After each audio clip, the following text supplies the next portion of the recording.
नमस्कार, आपने देखना शुरू कर दिया है सबकी खबर और मैं हूं आपके साथ आयुष शुक्ला।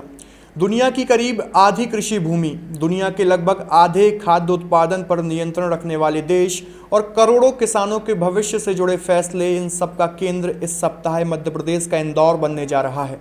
भारत इस वर्ष ब्रिक्स की अध्यक्षता कर रहा है और इसी कड़ी में इंदौर में ब्रिक्स कृषि मंत्रियों की ऐतिहासिक बैठक आयोजित होने जा रही है।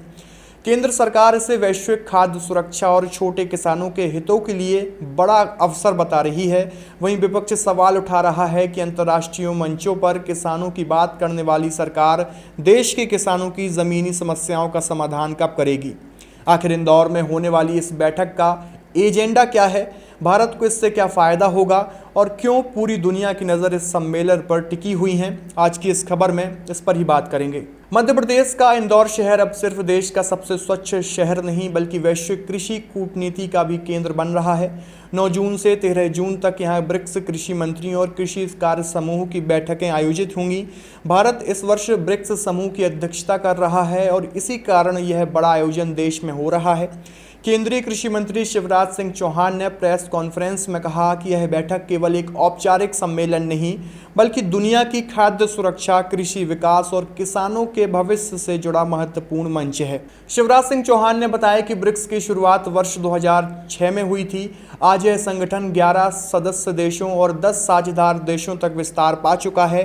दुनिया की लगभग 42% कृषि भूमि, 68% कृषि जोतें और करीब 42% खाद्य उत्पादन ब्रिक्स देशों के पास है।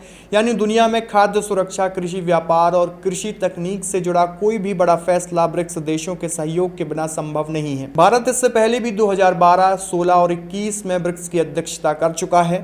वर्ष 2016 में भारत की अध्यक्षता के दौरान ब्रिक्स कृषि अनुसंधान मंच की शुरुआत हुई थी, जिसे कृषि क्षेत्र में सहयोग की बड़ी पहल माना जाता है। इस बार भारत ने सम्मेलन के केंद्र में छोटे और सीमांत किसानों को रखा है। शिवराज सिंह चौहान का कहना है कि दुनिया के अधिकांश किसान छोटे जोते वाले हैं और उन्हें जलवायु परिवर्तन, बढ़ती लागत, बाजार तक सीमित पहुंच, तकनीकी की कमी और वित्तीय संसाधनों के अभाव जैसी समस्याओं का सामना करना पड़ता है। भारत चाहता है कि कृषि अनुसंधान का लाभ सीधे छोटे किसानों तक पहुंचे, नई तकनीकें गांव तक जाएं, किसानों को आसानी से ऋण मिले, बाजार तक उनकी पहुंच बढ़े और खेती को लाभकारी बनाया जा सके। शिवराज सिंह चौहान ने कहा कि कृषि विकास का वास्तविक अर्थ तभी है जब किसान की आय बढ़े और उसकी आजीविका सुरक्षित हो। मुझे बताते हुए अत्यंत प्रसन्नता है, वैसे आपकी जानकारी में भी है कि इंदौर में ब्रिक्स कंट्रीज के एग्रीकल्चर वर्किंग ग्रुप की और मंत्रियों की बैठक का आयोजन हो रहा है। ब्रिक्स की अध्यक्षता आप सब जानते हैं इस बार भारत कर रहा है। ब्रिक्स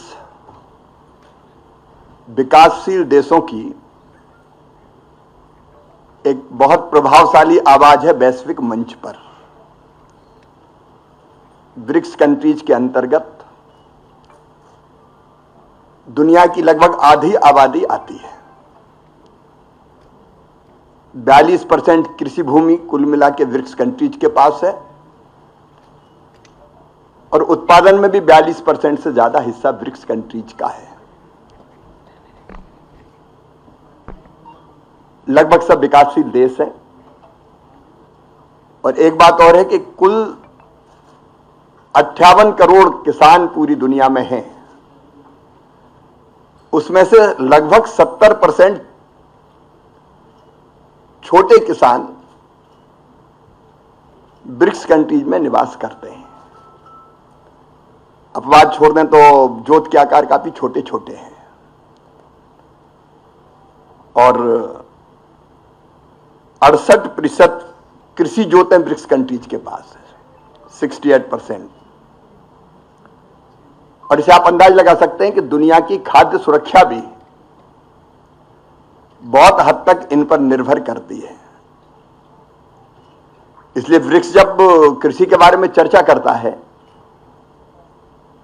तो वो चर्चा केवल ब्रिक्स तक सीमित नहीं रहती, वे दुनिया की खाद्य सुरक्षा को भी प्रभावित करती है। मित्रों, इसके पहले भारत ने हमारे देश ने 2012, 16 और 21 में पहले भी ब्रिक्स की अध्यक्षता की है और भारत का सोच एग्रीकल्चर के बारे में एकदम स्पष्ट रहा है।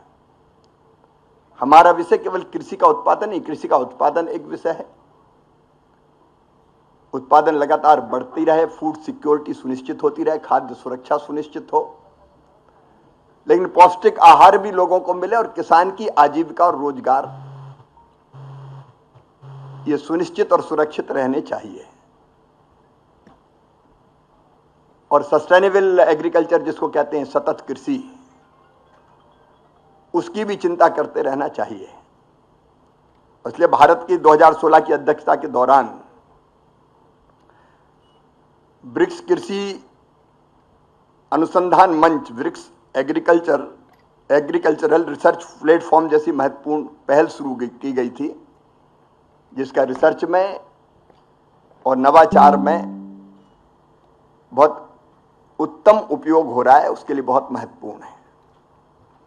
इंदौर की बैठक, चूंकि ब्रिक्स की ये बैठक इंदौर में, मध्य प्रदेश के इंदौर में हो रही है, हमारे लिए तो प्रसन्नता का विषय है कि हमारे देश में और हमारे देश में भी मध्य प्रदेश में इंदौर में इस बैठक का आयोजन हो रहा है। इसमें एग्रीकल्चर वर्किंग ग्रुप और कृषि मंत्री इन देशों के निमंत्रित किए गए हैं और इस महत्वपूर्ण आयोजन में वे भाग लेंगे। इंदौर सम्मेलन में 4 बड़े विषयों पर विशेष चर्चा होगी। पहला, खाद्य सुरक्षा, पोषण और आजीविका। दूसरा, कृषि व्यापार और अंतर्राष्ट्रीय सहयोग। तीसरा, जलवायु परिवर्तन के अनुकूल सतत कृषि। और चौथा, कृषि एवं खाद्य प्रणालियों में नवाचार और साझेदारी को मजबूत करना। इसके अलावा पशुपालन, मत्स्य पालन, कृषि अनुसंधान, खाद्य भंडारण, खाद्य हानि को कम करने और डिजिटल कृषि जैसी आधुनिक अवधारणाओं पर भी मंथन होगा। जलवायु परिवर्तन इस सम्मेलन का सबसे महत्वपूर्ण विषय माना जा रहा है। दुनिया भर में बदलते मौसम, सूखा, बाढ़ और तापमान वृद्धि का सबसे अधिक असर कृषि क्षेत्र पर पड़ रहा है।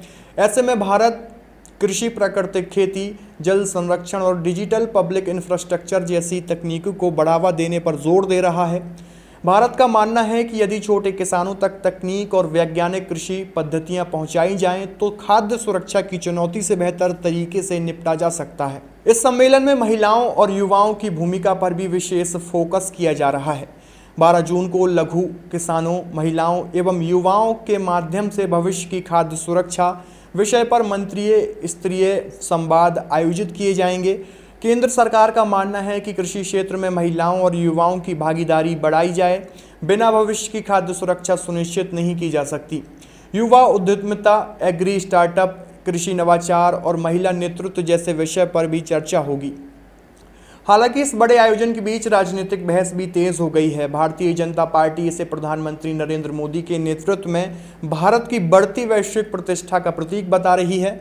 भाजपा नेताओं का कहना है कि भारत आज दुनिया को मोटे अनाज, प्राकृतिक खेती, डिजिटल कृषि और खाद्य सुरक्षा के क्षेत्र में नई दिशा दे रहा है।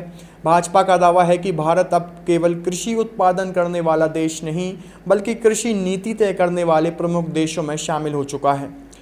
वहीं कांग्रेस और किसान संगठनों का एक वर्ग इस आयोजन को लेकर सवाल भी उठा रहा है। विपक्ष का कहना है कि अंतर्राष्ट्रीय मंचों पर किसानों की बात करना अच्छी बात है, लेकिन देश के किसान अभी भी एमएसपी की कानूनी गारंटी, बढ़ती खेती लागत, सिंचाई संकट, फसल बीमा भुगतान जैसे मुद्दों पर परेशान है। कांग्रेस नेताओं का कहना है कि जब तक किसानों की आर्थिक स्थिति मजबूत नहीं होगी, तब तक ऐसे अंतर्राष्ट्रीय सम्मेलनों की सफलता अधूरी रहेगी। हालांकि केंद्र सरकार इन आरोपों को खारिज करती है और कहती है कि किसान सम्मान निधि, कृषि संरचना फंड, डिजिटल एग्रीकल्चर मिशन और प्राकृतिक खेती जैसी योजनाएं किसानों की आय बढ़ाने के लिए लगातार काम कर रही हैं। कूटनीतिक दृष्टि से भी इंदौर की यह बैठक बेहद महत्वपूर्ण मानी जा रही है। ब्रिक्स देशों के बीच कृषि व्यापार, खाद्यान्न आपूर्ति श्रृंखला, कृषि अनुसंधान और जलवायु अनुकूल तकनीकी को लेकर कई नई सहमतियां बनने की उम्मीद है। विशेषज्ञों का मानना है कि रूस यूक्रेन युद्ध, वैश्विक आपूर्ति संकट और जलवायु परिवर्तन जैसी चुनौतियों के दौर में ब्रिक्स देशों के सहयोग दुनिया की खाद्य सुरक्षा के लिए निर्णायक साबित हो सकते हैं। सम्मेलन के दौरान इंदौर आने वाले विदेशी प्रतिनिधियों को भारत की सांस्कृतिक विरासत से भी परिचित कराया जाएगा। राजबाड़ा, छप्पन दुकान और मांडू जैसे ऐतिहासिक स्थलों का भ्रमण उन्हें कराया जाएगा। वहीं पर्यावरण संरक्षण के संदेश के लिए वृक्ष वाटिका का निर्माण और सामूहिक वृक्षारोपण कार्यक्रम भी आयोजित किए जाएंगे। इसका उद्देश्य कृषि सहयोग के साथ साथ पर्यावरण संरक्षण और सांस्कृतिक जुड़ाव को भी बढ़ावा देना है। तो इंदौर में होने वाली ब्रिक्स कृषि मंत्रियों की बैठक सिर्फ एक अंतर्राष्ट्रीय आयोजन नहीं है, यह उस समय हो रही है जब पूरी दुनिया खाद्य सुरक्षा, जलवायु परिवर्तन और कृषि संकट जैसी चुनौतियों का सामना कर रही है। भारत इस मंच के जरिए खुद को विकासशील देश की आवाज़ और छोटे किसानों के सबसे बड़े समर्थक के रूप में स्थापित करने की कोशिश कर रहा है। अब नज़र इस बात पर भी होगी कि इंदौर में होने वाला यह वैश्विक मंथन किसानों के खेत तक कितना पहुंचता है और दुनिया की कृषि नीतियों को कितनी नई दिशा देता है।